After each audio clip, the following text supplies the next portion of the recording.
Believe it or not, there are thousands of people in our community who don't want to serve on jury duty. And one of the reasons is because it's boring or a waste of time. But actually, there are some amazing and hilarious moments that can take place in a courtroom, especially as a defense attorney is trying his best to come up with something to prove his client innocent. I have a listing here of a few of those statements compiled by the Massachusetts Bar Association. The first one, the attorney speaks. Now, doctor, isn't it true that when a person dies in his sleep, he doesn't know about it until the next morning? Number two, doctor, before you performed the autopsy, did you check for a pulse? No. Did you check for blood pressure? No. Did you check for breathing? No. So then it is possible that the patient was alive when you began the autopsy? No. How can you be so sure, doctor? Because his brain was sitting on my desk in a jar. But could the patient have still been alive? Nevertheless, he thought, so he replied, it is possible that he could have been alive and practicing law somewhere. Number three, was it you or your younger brother who was killed in the war? Number four, how far apart were the vehicles at the time of the collision? Number five, you were there until the time you left. Is that true? Number six, how many times have you committed suicide? Number seven, you say the stairs went down to the basement. Yes. And these stairs, did they go up also? Number eight, is your appearance here this morning pursuant to a deposition notice which I sent to your attorney? He replied, no, this is how I dress when I go to work. Number nine, doctor, how many autopsies have you performed on dead people? Answer, all my autopsies are performed on dead people. And the 10 and the last, this attorney must have been a little agitated because the witness stand, a guy was responding with nonverbal gestures. So he said, all your responses must be oral, okay? What school did you go to? Oral. Now, you might not have heard some of those comments from defense attorneys. However, you've probably heard the arguments from the people on the witness stand, the defendants, on their arguments on why they're so innocent. One of them is, I didn't murder anyone. In other words, you think I'm terrible. It's not like I murdered somebody. Several years ago, I had to go to a hearing for the people across the street trying to get a license to sell alcohol. And I'd already been told by a lawyer in Florida, you're not going to win the case, so just make an appeal to the heart. So I said, okay, there's no pressure. I've already lost before it even begins. They're going to get their license no matter what. So I gave my presentation that they do not contribute to the community financially. But then I followed up, I know there will be some arguments on behalf, and I agree there are some ways in which it benefits. For example, every time there is a collision, someone dies because of a drunk driver. It gives a lot more business to our funeral homes around here. In addition, the lemon tree florists, well, they get more business because they get to sell more flowers.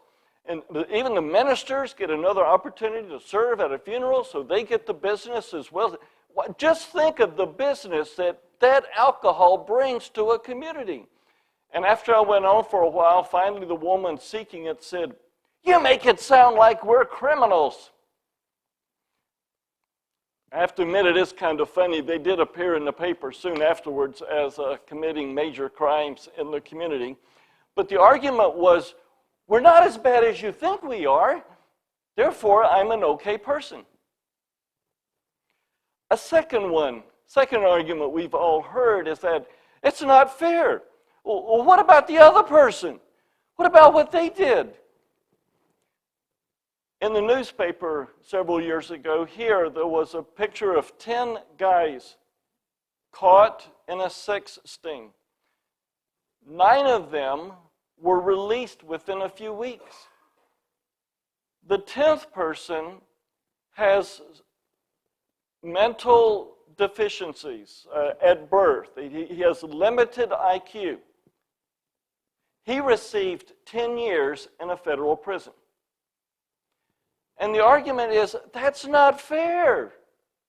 Humanly speaking, that's a pretty good argument. But is that really a good argument? Number 3 that I oftentimes hear from people is, well, I didn't know it was wrong. One guy I met in the jail here, at the county jail, was passing around child pornography. And when he was arrested, he said, I didn't know there was anything wrong with that. Therefore, we should let him go. He's innocent because he didn't know. Another common response is they don't use these words, but they say, I'm above the law. I've been in a police car with a guy, a car owned by a police officer, a personal car, driving down the road at 100 miles an hour. But you can do that because when you get pulled over, you can show the badge and they let you go. Some people are above the law. We oftentimes hear of stories of politicians who are that way. They're innocent because they're above the law. And then another one, well, look at all the good deeds I do. Look at all these fine things I do. Why? I care for people.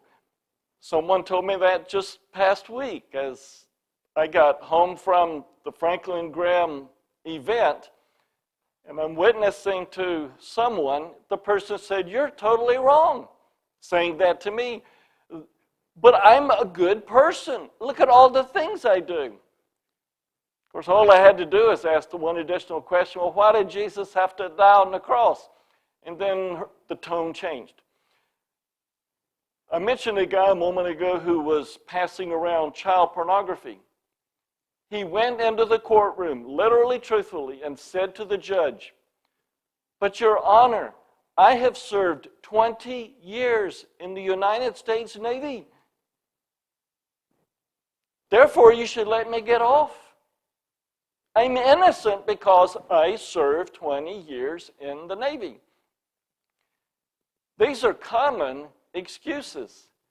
And believe it or not, all 5 of those appear in our text today. And it's so easy for us to hear those bad people say the phrase and we go, how bad for them to think that way. But don't we find it easy to say the same phrases? Let's look at Romans chapter 2. And we're looking through the book of Romans at theological points. Things that we can apply to our lives, that change our lives completely. The first 3 chapters emphasize sin, which is what we are continuing today in our study. I didn't say we're continuing to sin. I said we're continuing our study. But as we look at Romans chapter 2, I want us to look at some of the lies people use to excuse their wrongs. A common one is, well, I haven't murdered anybody. I'm not as bad as you think I am. I'm actually okay because only the people who are worse are worthy to be punished. I'm better than they are. What I'd like for you to do is to write a word to the right of the first one. It says, I didn't murder anyone, but I want you to the right of that write one word, comparison. As long as we compare ourselves to other people, we can always make ourselves look good. I want us to look at verse 1 in a moment, but I want to mention first this episode I had a few years ago. Somewhere when I was out and about, a man came in late into the room and he's grumbling. He's complaining. He's saying, "Why did the police give me a speeding ticket? I don't understand it. Why, they should be spending their time catching all these other criminals far worse than I am. Why did he give me a ticket?" It's the same reasoning. The judges and the police officers that spend all their time working for getting the wicked people in jail, but I can do as I please as long as I'm not as bad as they are. Look at chapter 2, verse 1. Paul says, "Therefore you have no excuse, every one of you who passes judgment." Now, why were they doing that? Because Paul spent all of chapter 1 saying Gentiles have sinned. Gentiles have sinned. And the Jews are going, "Preach it! Preach it, Paul! This is great! Preach it!" Now Paul's turning the camera towards them. The spotlight is on them. You're guilty too for passing judgment. For in that which you judge another, you condemn yourself. For you who judge practice the same things. And we know that the judgment of God rightly falls upon those who practice such things. But do you suppose this, O man, when you pass judgment on those who practice such things and do the same yourself, that somehow you'll escape the judgment of God? Skip down to verse 21. He says, "You, therefore, who teach another, do you not teach yourself? You who preach that one shall not steal, do you steal? You who say that one should not commit adultery, do you commit adultery? You who abhor idols, do you rob temples?" Jesus said the same thing. "Oh yeah, murder is bad." But I tell you that anger towards someone else is just as bad as murder. "Oh yeah, adultery is terrible." But I tell you that lust is just as bad as adultery. It's so easy for us to point out the faults of others when they do the same thing we do.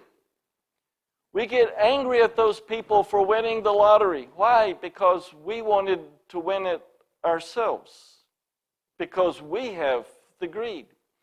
Oh, it so infuriates me to see those people dress the way they do. And what are we saying? We have secret thoughts of lusts ourselves. For many people, oh, I wish I could be in their boat and get the attention.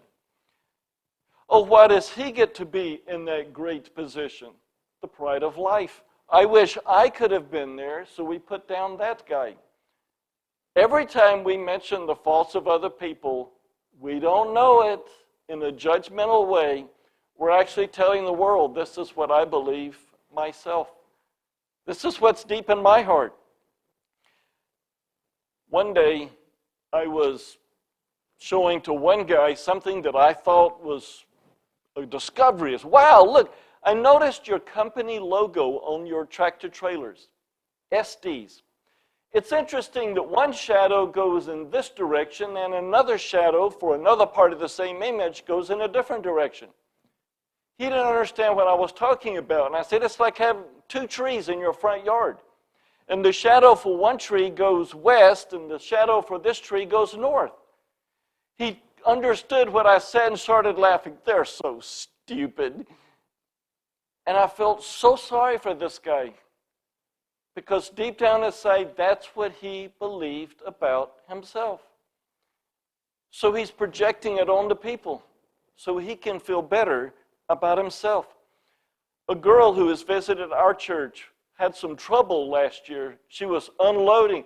I just can't believe it. I just parked my car in front of the business. And the woman came out and she just yelled at me real loud. And she said all these filthy things. And after a moment I said, the reason she said those things is because, not because she thinks that's the way you are. That's what she believes about herself. And the girl stared at me, and total transformation in her face. All of a sudden, tears started coming out of her eyes. She said, I now feel sorry for the woman. It is true.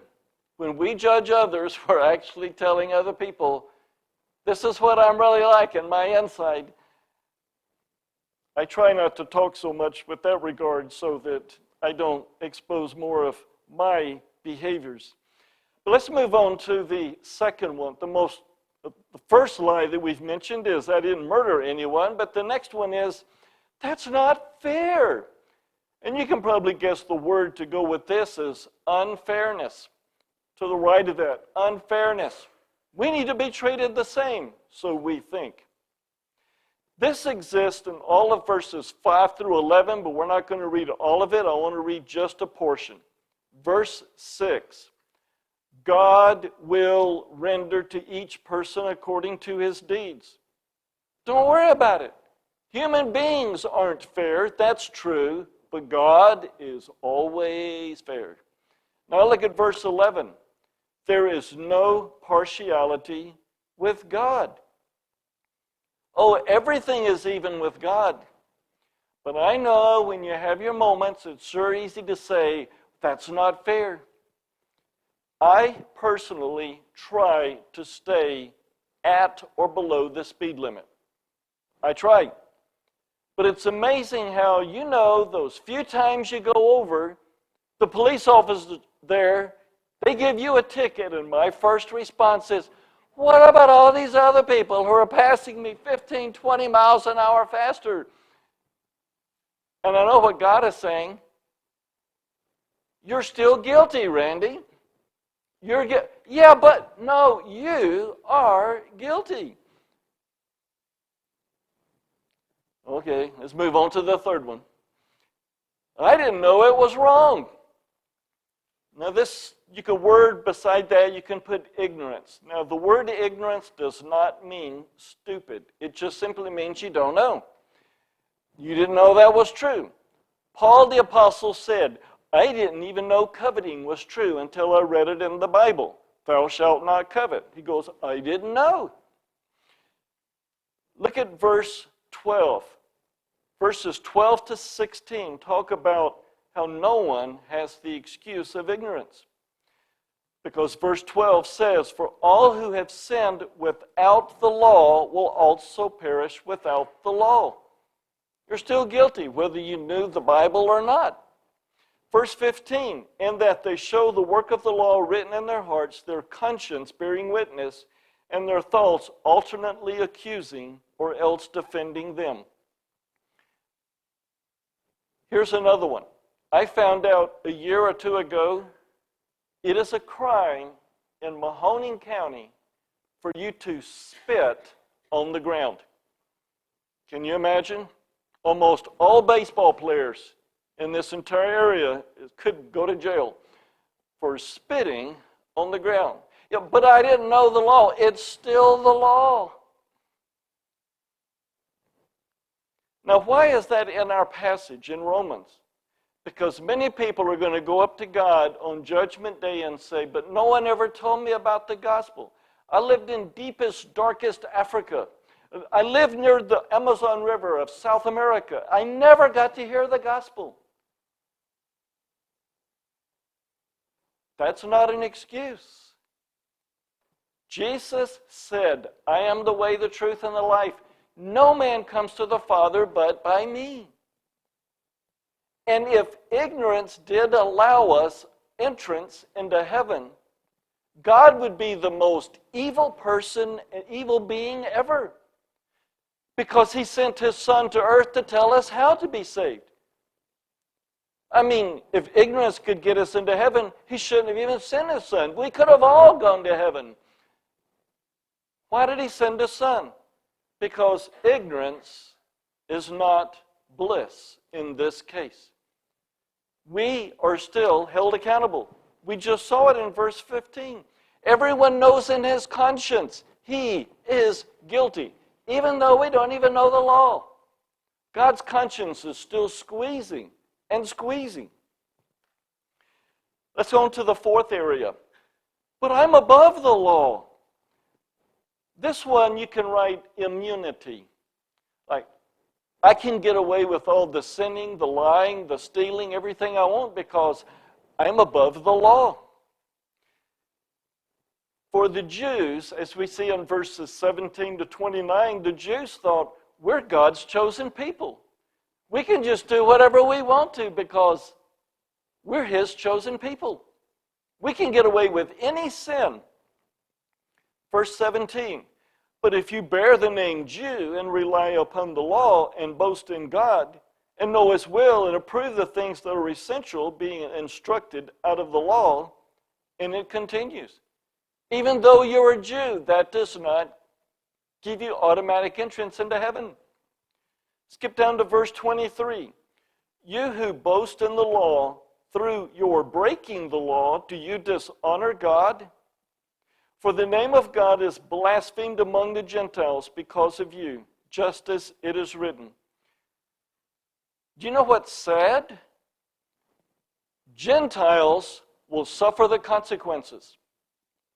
Jews who violate the law will get 3 times the judgment and the consequences. One, because they committed the act. They're just as much as the Gentiles. But they're going to get more of a consequence because they had the law, and they're going to get even more of a consequence because they bore the name of God on their chest. We would say, I'm a Christian. They would say, I'm a child of Abraham, a follower of Jehovah God. And verse 24 says, they have given the enemy an occasion to blaspheme God because they bore God's name in public. To whom much is given, much is required. We are not excused from consequences when we disobey the law. But let's go to the 5th one. The 5th one says, but I do good deeds. You could say this is self-righteousness. The vast majority of the people you ask in our community, ask them if they have a relationship with God, if they're going to heaven. If you come to that point in your life where you know 100% for certain you're going to heaven, they'll say, yeah, I'm close to that. Well, in your personal opinion, what do you understand it takes for a person to go to heaven? And their answer is, and they tell you the place where they work. And I do this at my workplace, and I'm kind to people, and I do all these good deeds. Therefore, I'm a good person, and I can sin all I want to the rest of the time because I've done these few deeds. Well, let's see what the Bible has to say. Chapter 3, verse 1. Then what advantage has the Jew? Or what is the benefit of circumcision? But I've done these things to keep the law. So? But we're Americans. We can get away with this. But we go to church. Therefore, I can do this and that. I can do anything the law says is evil because I go to church. But I had my quiet time. And God still says, no. The judge will not judge you for the things you've done right. He will judge you for the things you've done wrong. We're all guilty. All of us are guilty. But now let's move to a next phase of this message, which is God's reaction to all of this. If we go back to chapter 2, verse 4, we will see God's kindness and patience. Chapter 2, verse 4, we see God's kindness and patience. Verse 4, he says, or do you think lightly of the riches of his kindness and tolerance and patience, not knowing that the kindness of God leads you to repentance? Isn't it amazing when we do something wrong, we expect God to be patient with us to get our act together? But when other people do wrong, sick 'em, God. Go get them. Get them now. But God is saying the things you want God to do for others, you should be wanting Him to do The things you want God to do for you, you should want Him to do those for other people as well. God's patient to you. He's not judging you and me. Let's look at the next one. In chapter 2, verse 15, God gives conviction. Conviction. For He says in verse 15, and that they show the work of the law written in their hearts, their conscience bearing witness, and their thoughts alternately accusing or else defending them. Your conscience is a part of your spirit, and God's conviction will hit you, Christian or non-Christian, but more so as a Christian, when you do wrong. It's an amazing thing that God gives us conviction. Why? He doesn't give us judgment. I saw you do that one time, boom, get out of here and go burn in a lake of fire. He doesn't say that. Instead, He squeezes your heart and says, you've walked away from me. Would you please turn around and come back to me? I mean, talk about kindness towards us. Conviction is an act of kindness on God's part to give us a chance to repent. And conviction is such a funny thing because it's not a part of the mind. It's a part of the spirit. Many of the wise churches know this and they have fun with it. So they go to these X-rated places where the sidewalk next to the street is public property, and they'll set up a camera there and a sign that says something like, smile, your own candid camera. And they just aim it at the people who are going into the place, and it's amazing. People don't want to be seen, so they leave. The church hasn't done anything wrong. They're just holding a camera there, and most of the time the cameras don't even work. But the people don't know it, and they think, oh no, my family's going to find out. Oh no, conviction. I know a friend of mine said that a church he knows of will have binoculars across the street from one of the X-rated places, and as tractor trailers pull in, they pull out the binoculars to get the codes off of the truck and then call up that company long distance. Hey, your truck number 53104 just pulled into such and such a place, and they sit and wait. In less than 60 seconds, the people, the truck's driving away from the place. Conviction has an amazing way of getting to us. You know, people brag about drinking their beer, but when they go to a bar, they pick one that doesn't have windows. Why? Conviction works. Well, let's look at another one, and this is in chapter 3, verses 9 to 18. God's reaction is He gives us truth regarding standards. What's the truth? We'll find out in verse 9. What then? Are we better than they? Not at all. For we have already charged that both Jews and Greeks are all under sin. What's he saying? Chapter 1, the Gentiles are sinners.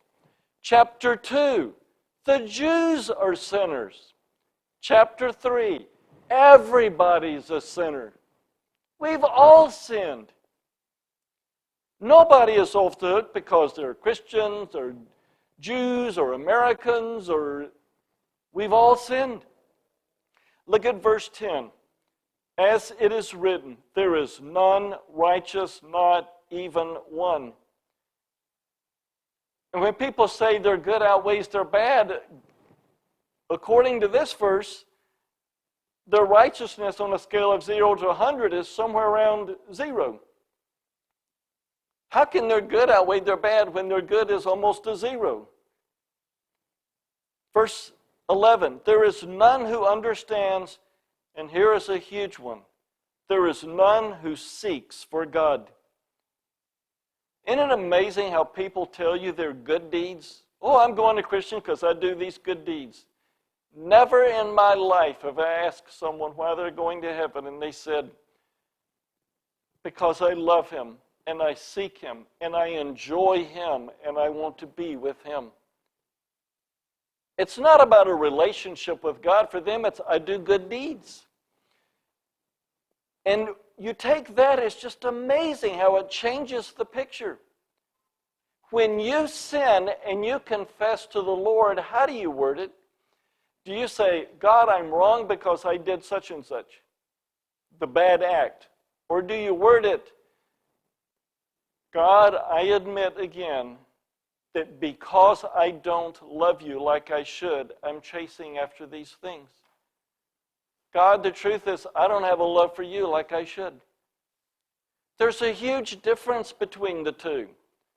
On trying to cover up what we've done, when in reality we do those because we don't have a love for God. God's convicting me big time about that. And my prayer every morning is I'm trying to get it more towards God. I seek you with my whole heart. I love you. I want to do what's pleasing to you. And don't even think about any of the negatives, but just focus on enjoying the Lord. Verse 12 says, all have turned aside. Together they have become useless. There is none who does good. There's not even one. And verse 18, there is no fear of God before their eyes.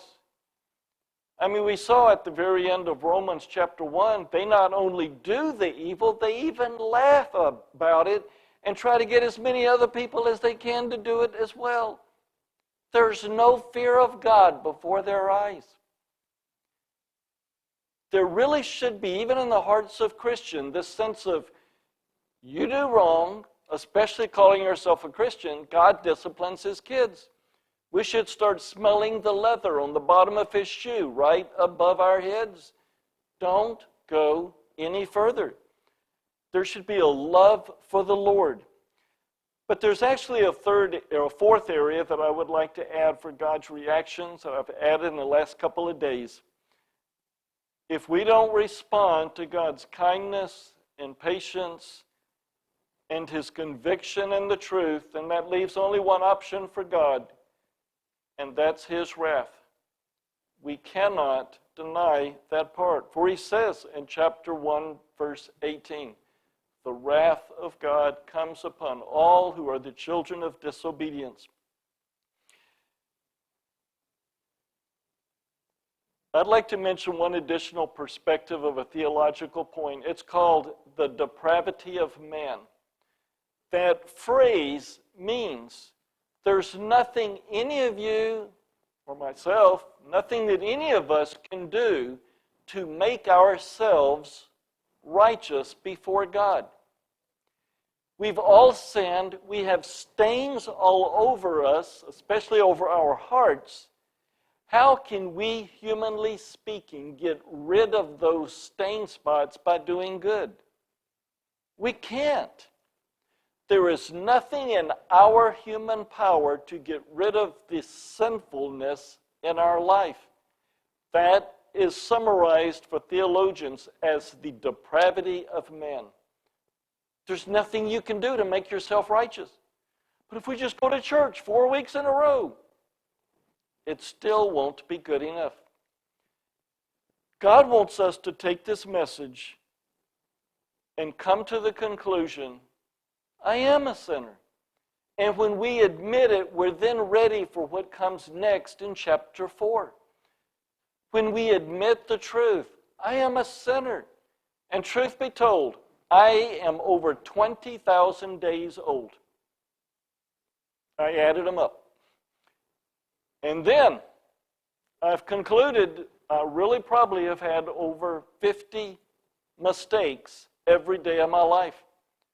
Well, 20,000 times 50 is 1,000,000.